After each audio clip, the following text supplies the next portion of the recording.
नमस्कार दोस्तों, आज का हमारा टॉपिक है ग्राफ। ग्राफ में किस टाइप से डाटा को रिप्रेजेंट करते हैं, किस फॉर्म में हमको डाटा को का विश्लेषण करना होता है, इन सब के बारे में हम पढ़ेंगे। तो देखो, डाटा क्या होता है ग्राफ के अंदर। डाटा, जिसको समांक बोलते हैं हिंदी में, तथ्यों के संख्यात्मक रूप को हम समांक बोलेंगे। तथ्यों को संख्यात्मक रूप से लिखा जाता है, उनको समांक कहा जाता है, यानी डाटा कहा जाता है। और डाटा का इंटरप्रिटेशन क्या होता है, यानी समांक का विश्लेषण क्या होता है। दिए गए प्रश्नों में ज्ञात समांकों का ध्यानपूर्वक अध्ययन कर निश्चित परिणाम तक पहुंचने की जो प्रक्रिया होती है, उसको समांक कहा जाता है। यानी डाटा को रिप्रेजेंट करते हैं हम किसी अलग फॉर्म में, और उससे हमको रिजल्ट निकलता है, हमको रिजल्ट मिलता है। उस प्रक्रिया को हम समांक का विश्लेषण कहते हैं। और समांक का विश्लेषण किस तरीके से होता है, किन रूपों से प्रदर्शित करने के बाद निकलता है, तो वो देखो अलग अलग है। जैसे समांक को निम्नलिखित रूप से प्रदर्शित किया जाता है। जैसे पहला है सारणी रूप है, दूसरा आरेख रूप है। सारणी रूप को हम टेबल फॉर्म बोलते हैं, आरेख फॉर्म को डायग्राम फॉर्म बोला जाता है। डायग्राम फॉर्म 3 तरीके से है: लाइन ग्राफ, बार ग्राफ, पाई और सर्कुलर चार्ट। इन तीनों में से कोई एक क्वेश्चन लगभग एग्जाम में आता है, तो सबका अलग अलग डिटेल से हम पढ़ेंगे अभी आगे जाके। और एक होता है संख्यात्मक रूप, दूसरा होता है मिश्र फॉर्म यानी मिक्स फॉर्म। कुछ क्वेश्चन होते हैं जो मिक्स में भी आते हैं। तो डाटा को अलग अलग तरीके से इस तरह से रिप्रेजेंट करते हैं। जैसे आगे हम एक एक को डिटेल में पढ़ते हैं।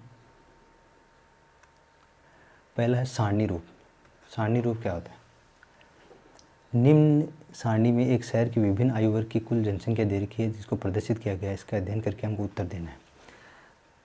आयु वर्ग यहाँ पे दी है, प्रतिशत इनका यहाँ पे दे रखा है। यानी 15 वर्ष तक के कितने लोग हैं, 20% हैं। 16 से 25 के कितने, 18.25% है। तो इस तरह से सबके बारे में हमको डिटेल में इस सारणी में दे रखा है।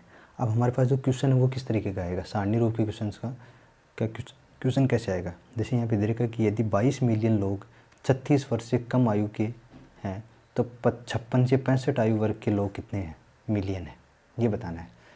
यानी 22 मिलियन लोग हैं 36 से कम आयु के हैं, तो 36 कहाँ पर आएगा, 36 ये है, इससे कम है, इसके कम है, मीनिंग कितना हो जाएगा, यानी ये तीनों का योग किसके बराबर होगा, 22 मिलियन के बराबर होगा, जो 36 से कम है। 36 आयु से कम वाले लोगों का प्रतिशत के 22 मिलियन बराबर है। अब ये कितना है, कितना प्रतिशत हो जाएगा, 20 + 18.25 + 16.75, यह हो गया। अब सबको इनको जोड़ेंगे तो आता है कितना, 20, 30, 40, 54, 55% आ जाएगा। यानी 55% लोग ऐसे हैं जो 36 वर्ष की कम आयु के हैं। 55%, यानी इन तीनों का योग हमने किया, जो 36 से पहले की आयु के लोग हैं, 36 वर्ष से कम आयु के लोग हैं, वो हैं 55%। तो 55% जो हैं लोग, वो किसके इक्वल हैं, यहाँ के अकॉर्डिंग 22 मिलियन लोगों के इक्वल है। तो 22 मिलियन लोग किसके इक्वल आ जाएंगे, 55% के आ जाएंगे। तो 1 मिलियन लोग किसके इक्वल आएंगे, 1% लोग आ जाएंगे, 1 मिलियन में 1% आ जाएंगे, 22/55। अब बोला गया है कि 56 से 65 वर्ष, 56 से 65 के बीच कितने हैं, 56 से 65 की लाइन ये होगी, तो इसमें 12.5% लोग हैं। इन लोगों की संख्या बतानी कि कितने मिलियन होंगे। तो 12.5% किसके बराबर आएगा, तो 12.5% आएगा 22/55 गुणा में 12.5 बटा में 100 लगाते हैं, 2 पे डेसिमल था इसलिए हटा दिया, तो 11 5 55 हो जाएगा, और 11 दूनी 22 हो जाएगा। 1 0 इसका कट कर दिया, और ये हो जाएगा 5 एकम 5, और 25 5 125, और 5 5 25 हो जाएगा, और 5 दूना 10 हो जाएगा, 2 से 2 कट जाएगा, तो कितना आ जाएगा, 5 मिलियन लोग हो जाएंगे। यानी 5 मिलियन लोग हैं। 56 से 65 वर्ष की आयु के बीच में कितने लोग हैं, 5 मिलियन लोग हैं। कैसे निकाला कि पहले तो हमने देख लिया कि 36 वर्ष की आयु के कितने प्रतिशत लोग हैं, 55% लोग हैं। 55% किसके इक्वल आ जाएगा, 22 मिलियन के बराबर आ जाएगा। तो 1% लोग किसके बराबर आ जाएगा, 22/55 के बराबर आ जाएगा। तो 12.5% किसके बराबर आ जाएगा, 12.5% आ जाएगा 22/55 गुणा में 12.5, तो कितना मिलियन आ जाएगा, 5 मिलियन आ जाएगा। अब अगला क्वेश्चन इसी का है हमारे पास। अगला क्वेश्चन ये है कि यदि 46 से 55 की आयु के लोग 46 से 55 की आयु के लोग आयु वर्ग तथा 16 से 25 आयु वर्ग की जनसंख्या का अंतर कितना है, 0.975 मिलियन है, तो उस शहर की कुल जनसंख्या कितनी है। 46 से 55 आयु वर्ग, 46 से 55 के लिए कितना है, 15 है, और 16 से 25 आयु कितनी है, 16 से 25 के लिए कितना है, 18.5 है। कलर चेंज कर लेते हैं, यानी ये तो है 16 से 25 और ये है 46 से 55, दोनों की संख्या का अंतर 0.975 मिलियन है। तो पहले तो हम प्रतिशत का अंतर निकाल लेते हैं, तो 18.25 माइनस 15 कितना आएगा, 3.25 प्रतिशत आ जाएगा। ये जो 3.25 प्रतिशत है वो मिलियन किसके इक्वल आ जाएगा, 0.975 मिलियन के बराबर आ जाएगा। तो 1% किसके आ जाएगा, 0.975 बटे में 3.25 के बराबर आ जाएगा। फिर 1% के बाद क्या हो जाएगा, अब चाहिए हमको कितना, कुल जनसंख्या पूछिए, तो 100% निकालना है हमको। 100% कितना हो जाएगा, कुल जनसंख्या मतलब 100% जनसंख्या चाहिए, तो 0.975। यहाँ पर 3 पे पॉइंट है, इसमें 3 पे पॉइंट है, इसमें 2 पे पॉइंट, इसमें 3 पे पॉइंट है, इसमें 2 पे है, तो ये हट जाएगा। देखो 2 का डेसिमल हट के ये कितना होगा, 0.97.5 हो जाएगा। ये बट्टे में हो जाएगा 325 और गुणा में 100 हो जाएगा। अब ये कटेगा, 5 से कट रहा है, कैंसिल करके अब आप इसको सोल्व करोगे तो इसका डायरेक्ट ही आंसर लिख देता हूँ मैं। इसका आंसर कितना आ जाएगा, 30 आ जाएगा। यानी 30 मिलियन लोग ऐसे होंगे जो कुल थे, 30 मिलियन, तो इसका आंसर हो जाएगा 30 मिलियन। और यहाँ पे इसका आंसर है 5 मिलियन। ऐसे करना है। अगला है आरेख रूप। आरेख रूप के अंदर रेखा आरेख देखते हैं। पहले रेखा आरेख कैसे बनता है, स्ट्रेट लाइन बनती है, सीधा एक सरल रेखा बनती है, जो अलग अलग, सरल रेखा तो नहीं कह सकते इसको, ऐसे जिग जिग में इस तरह से जो रेखा बनती है वो ग्राफ बनता है, उसको रेखा आरेख बोलते हैं। जैसे यहाँ पे ए है, ये बी है, सी है, डी है, ई है, ये एफ है, कोई पॉइंट बनेंगे, इनके हिसाब से कोऑर्डिनेट के हिसाब से पॉइंट बनेंगे, उनको हम रेखा आरेख में प्रदर्शित करते हैं। अब हमारे पास एक क्वेश्चन दे रखा है, उस क्वेश्चन में देखो क्या है, निर्देशांक ज्यामिति में ये दिखाते हैं। जैसे ये है एक्स, ये वाई एक्सिस है, ये एक्स एक्सिस है, इस तरह से।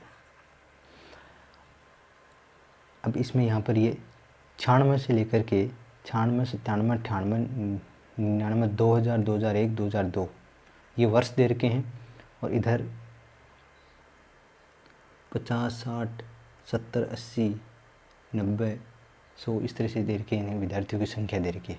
क्योंकि एक विद्यालय का 8वीं बोर्ड परीक्षा में बैठने वाले विद्यालयों की संख्या, विद्यार्थियों की संख्या का लेखा चित्र निम्न प्रकार है। तो ये परीक्षार्थियों की संख्या है, और ये अलग अलग वर्ष दे रखे हैं कि कौन से वर्ष में कितने लोग बैठे थे, तो ये वर्ष दे रखे हैं।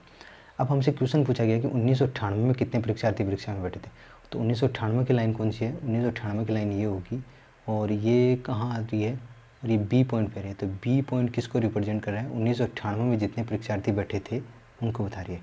तो यहाँ से हमको बी पॉइंट ये मिला, और वाई एक्सिस पे कितना नंबर है, 90 है। तो कितने परीक्षार्थी बैठे थे, 90 लोग बैठे थे, यानी 90 परीक्षार्थी बैठे थे। तो 1998 में 90 विद्यार्थी बैठे थे। अब 110 परीक्षार्थी किस वर्ष बैठे थे, 110 चेक करो पहले कहाँ आएगा, 110 आता है सी पॉइंट पे, सी पॉइंट पे 110 आ रहा है, 110 विद्यार्थी सी पॉइंट पे आ रहे हैं। तो ये कौन से वर्ष का पॉइंट को डिनोट कर रहा है, ये 99 को कर रहा है। तो 1999 आ जाएगा यहाँ पर 1999 को दिखाता है। 110 विद्यार्थी 1999 में बैठे थे। इस टाइप के क्वेश्चन आएंगे, उनको सॉल्व करना है रेखा चित्र के रेखा आरेख के अंदर। रेखा आरेख के बाद में है अगला है दंड आरेख।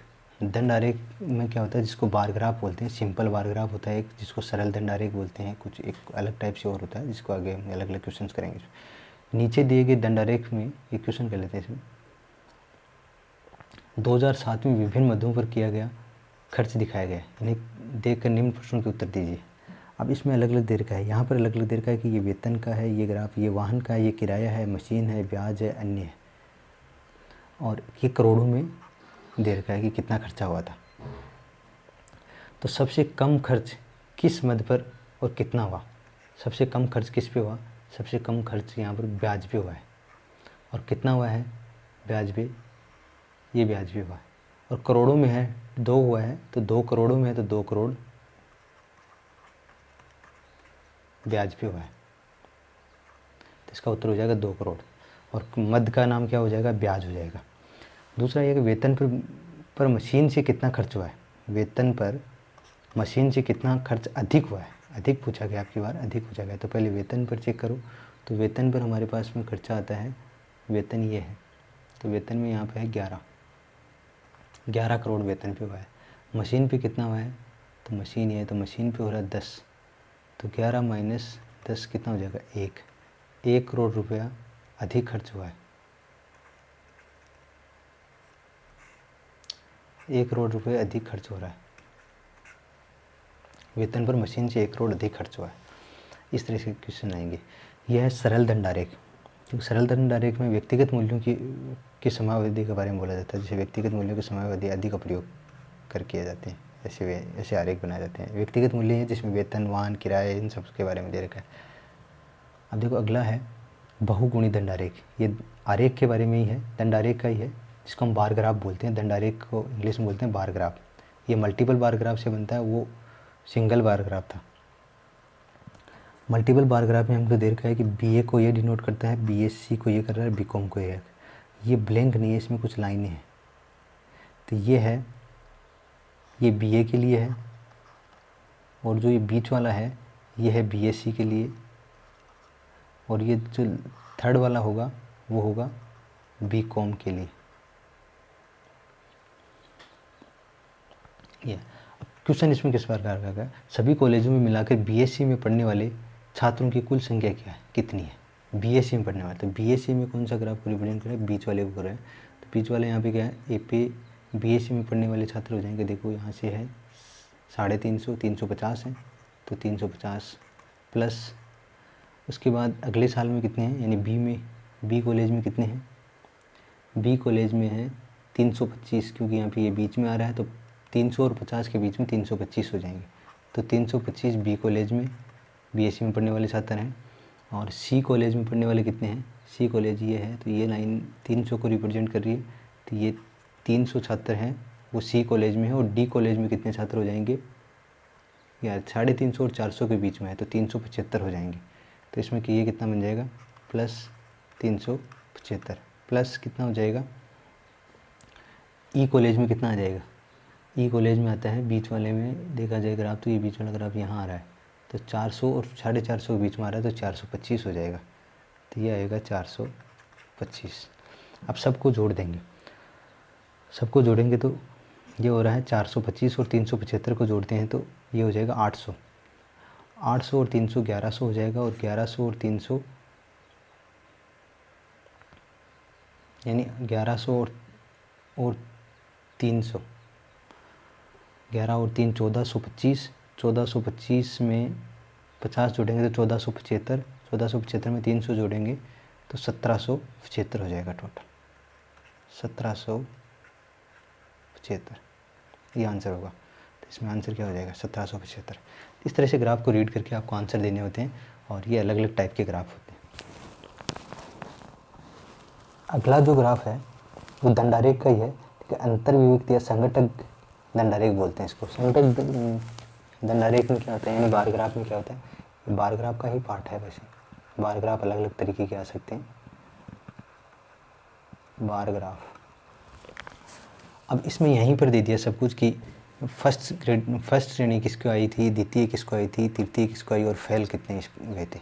एक ही ग्राफ में अलग अलग ईयर के लोगों को दे दिया। 2009 में कितने लोग फेल हुए थे, कितने पास हुए थे, किसको कितनी श्रेणी मिली थी, यानी प्रथम द्वितीय तृतीय कौन सी श्रेणी मिली थी।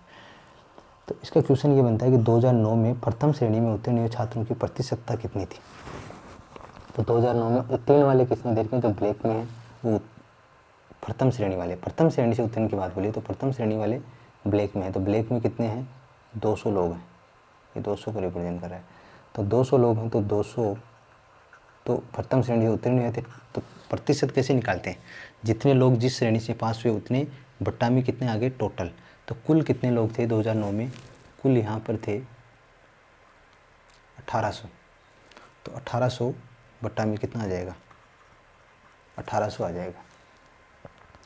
तो 200 बट्टा में 1800 गुणा में कितना आ गया, 100% आ गया। अब इनके 2 जीरो से 2 जीरो कैंसिल कर दो तो कितना आ जाएगा, 1/9 गुणा में 100 और प्रतिशत। 1/9 को लिखा जाता है 11 सही 1/9%, ये बनेगा 11 सही 1/9%। अगला क्या आ जाता है, इससे अगला क्वेश्चन है इसी का ही, वो ये बनता है, थोड़ा सा इसको नीचे लेते हैं। इसमें बोला कि 2010 में उत्तीर्ण हुए छात्रों का प्रतिशत ज्ञात कीजिए। 2010 में, 2010 में कितने उत्तीर्ण हुए थे छात्र,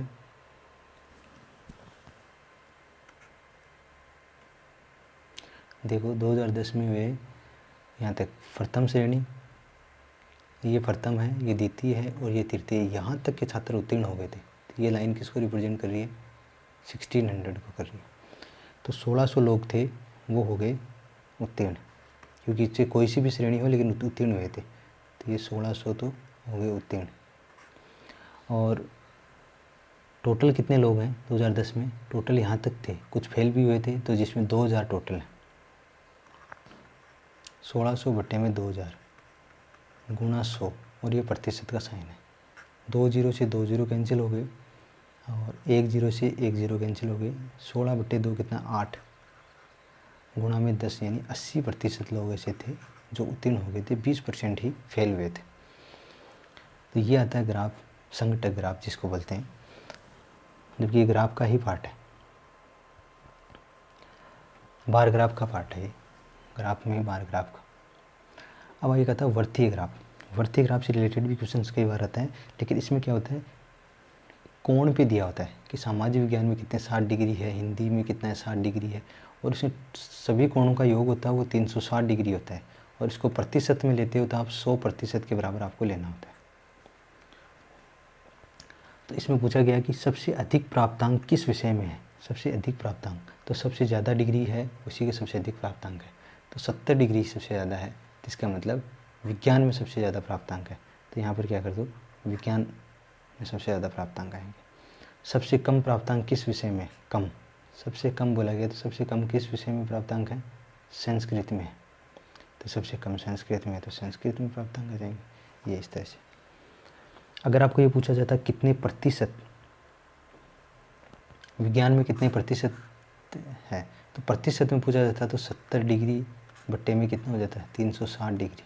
360 डिग्री इनका सबका योग होता है और गुणा में कितना होता है 100 और प्रतिशत का साइन लगता है। इसको सोल्व करता हूँ। और अगर संस्कृत का प्रतिशत निकालना होता है हमको, तो संस्कृत में कितना हो जाता है 45 डिग्री बट्टे में 360 और गुणा में 100 और प्रतिशत। आगे सोल्व कर दो। इस तरीके से प्रतिशत में निकाल सकते हैं हम। टोटल इसका 360 होगा, सभी कोणों का योग 360 डिग्री होगा। प्रतिशत में इसको बराबर मानेंगे तो 100% के बराबर होता है। तो ग्राफ वृत्तीय आरेख से रिलेटेड ऐसे क्वेश्चन आते हैं जो सर्कुलर ग्राफ जिसको बोलते हैं। एक होता है संख्यात्मक।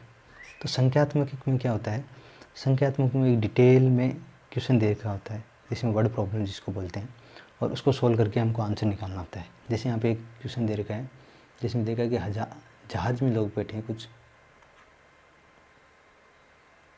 एक जहाज़ में 1200 यात्री हैं।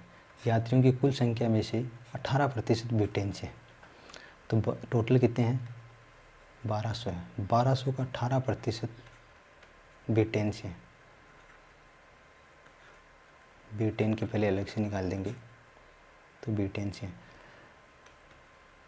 तो पहले निकाल लेते हैं। तो कितना आएगा, 2 0 से 2 0 कैंसिल होगा, 12 और 18 को गुणा कर दो तो कितना आ जाएगा, 12 8 96 होता है, 9 आया, 12 कम 12 9 कितना हो जाएगा, 12 और 9 2 11, ये कितना है 21 बन जाएगा, 216 आया। 216 लोग कहाँ से हैं, B10 से। उसके बाद इन्होंने बोला कि यात्रियों की कुल संख्या में से 2/5, ये बोला गया 2/5, कुल संख्या का 2/5 कहाँ से है, दक्षिण अफ्रीका से। तो दक्षिण अफ्रीका वाले कितने हैं, दक्षिण अफ्रीका, ये दक्षिण अफ्रीका से हैं, और 2/5 किसका, कुल का। तो 1200 का 2/5 कितना हो जाएगा, 5 एकम 5, और ये हो जाएगा 5 दूनी 10, 2 बचा, 5 2 20, 240 है। तो 480 लोग, 480 लोग कहाँ से हैं, दक्षिण अफ्रीका से। उसके बाद यात्रियों की संख्या, कुल संख्या में से, यात्रियों की कुल संख्या में से 6% कहाँ से, मेडागास्कर से हैं। तो कुल का 6% निकालो, तो 1200 का 6% कितना हो जाएगा, ये 2 0 कैंसिल, और 12 6 का कितना हो जाएगा, 72 लोग। 72 लोग कहाँ से हैं, मेडागास्कर से हैं। अब बोला गया कि शेष भारत से, तो शेष का मतलब कितने हो गए, 1200 माइनस, 1200 में माइनस करेंगे तो 216 B10 के माइनस कर दिए, 480 हम माइनस कर देंगे दक्षिण अफ्रीका के, और 72 माइनस कर देंगे मेडागास्कर के, तब वो शेष होंगे वो भारत के आ जाएंगे। तो ये कितने हो जाएंगे, 1200 माइनस, इनको पहले एक साथ जोड़ देते हैं माइनस वाले को, तो 400 200 600, इससे पहले 72 है ना, 2 और 6 8, और 7 8 7 15 और 1 16, 16 का 6 1, 4 1 5 5 2 7, 7 2 9, और 1 1968 है। तो 1200 माइनस 1968 कितना हो जाएगा, 32 लोग हैं वो यहाँ से, भारत से हैं। लेकिन भारत से 3200 कैसे ज़्यादा हो गया, कितने हैं, 1200 माइनस 216 माइनस 480 माइनस 72, 968 है, 400 200 600, थोड़ी सी मिस कैलकुलेशन हो गई यहाँ पर।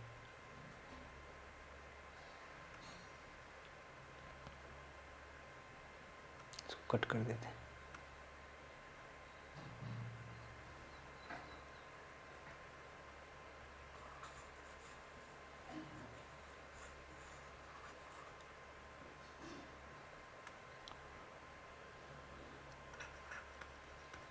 भारत के लिए कितने हैं, भारत से 1200 में से माइनस कर देंगे कितने, 216 480 और माइनस 72, तो बचे हुए कितने होंगे, भारत से होंगे।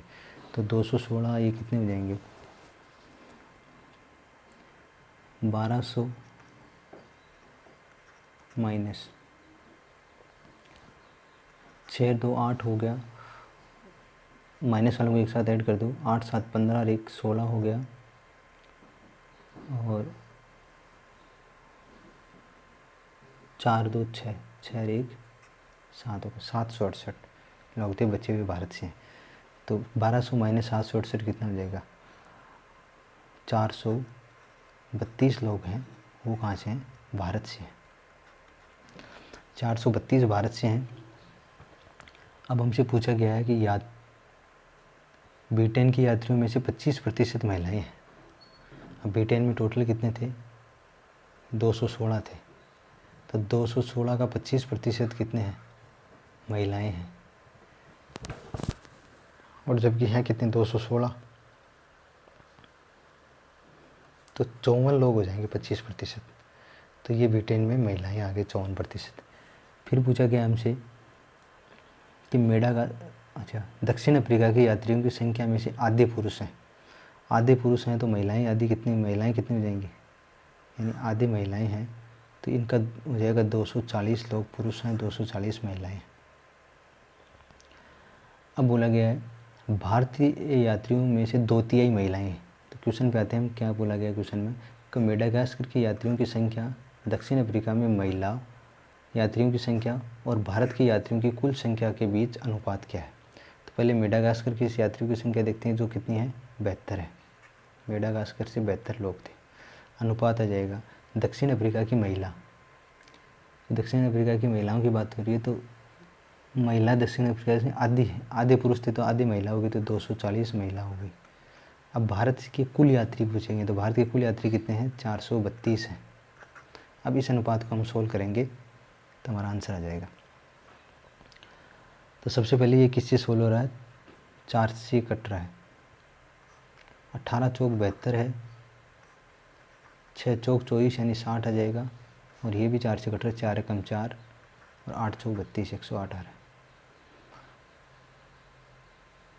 फिर ये कटेगा 2 से कट रहा है, 9 दूनी 18, 30 दूना 60 और 54।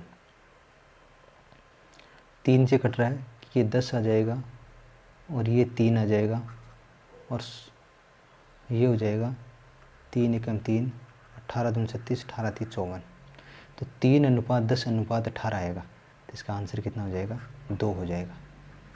तो ये है संख्यात्मक रूप में ग्राफ। तो संख्यात्मक रूप में आता है वो थोड़ा सा कॉम्प्लिकेटेड होता है और डिटेल ज़्यादा होती है, तो इसमें आपको कैलकुलेशन ज़्यादा करनी पड़ती है, इसमें टाइम भी ज़्यादा लगता है। तो ग्राफ संख्यात्मक रूप का ही होगा। अब बात आते हैं मिक्स रूप का। मिक्स रूप के ग्राफ में देखो किस तरह से मिश्रित रूप में क्या आता है, उसमें प्रतिशत में भी दिया होता है, टेबल फॉर्म में भी दिया होता है, मतलब मिक्स हो जाता है उसमें।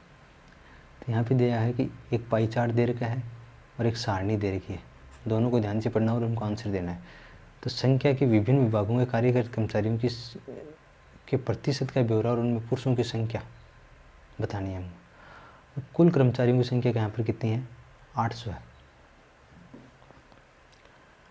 अब यहाँ बोला गया है HR विभाग में, ये सब का अलग अलग दे रखा है। यहाँ पे ये पाई चार्ट दे रखा है, मतलब ये पाई चार्ट में दे रखा है, सर्कुलर चार्ट में, और ये टेबल चार्ट में दे रखा है। अब बोला गया HR विभाग में कार्यरत महिलाओं की संख्या उस विभाग में कार्यरत कर्मचारियों की कुल संख्या के बीच क्रमशः अनुपात क्या है HR विभाग में। तो HR विभाग कौन सा है, HR विभाग ये है जिसमें 12 पुरुषों की संख्या है।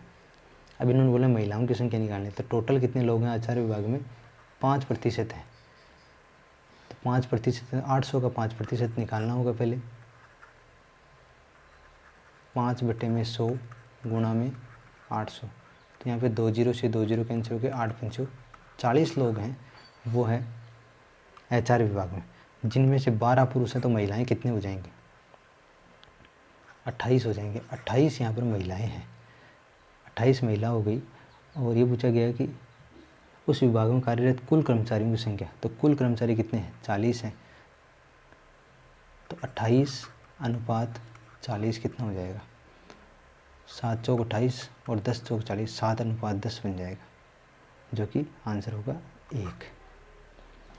अब संस्था के उस विभाग में कार्यरत पुरुषों की संख्या उस विभाग में कार्यरत कुल कर्मचारियों की संख्या पर कितने प्रतिशत है। संस्था के उत्पादन विभाग है, उसमें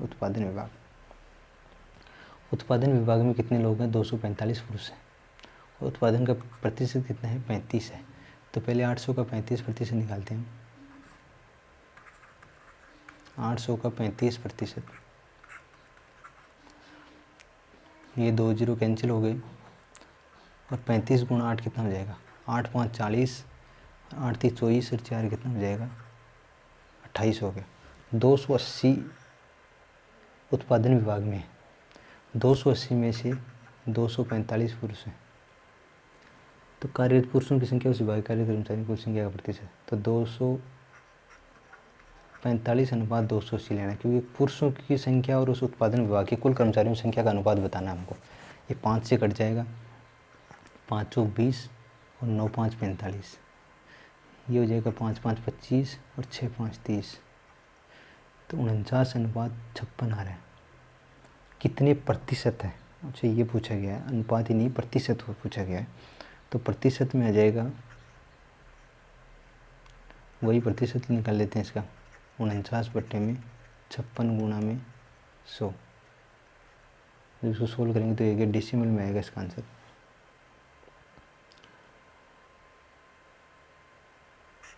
एट 7 जा और ये 7 7 जा, और ये बन जाएगा कितना, 4 2 जा और 25 4 जा, तो इतना बनेगा। तो इसमें क्या हो जाएगा, सब 25 गुना 7 कर देंगे। 25 गुना 7 होता है 175/2। 175 का आधा कितना हो जाएगा, 82.5। 82.5 होगा कितना, 87.5।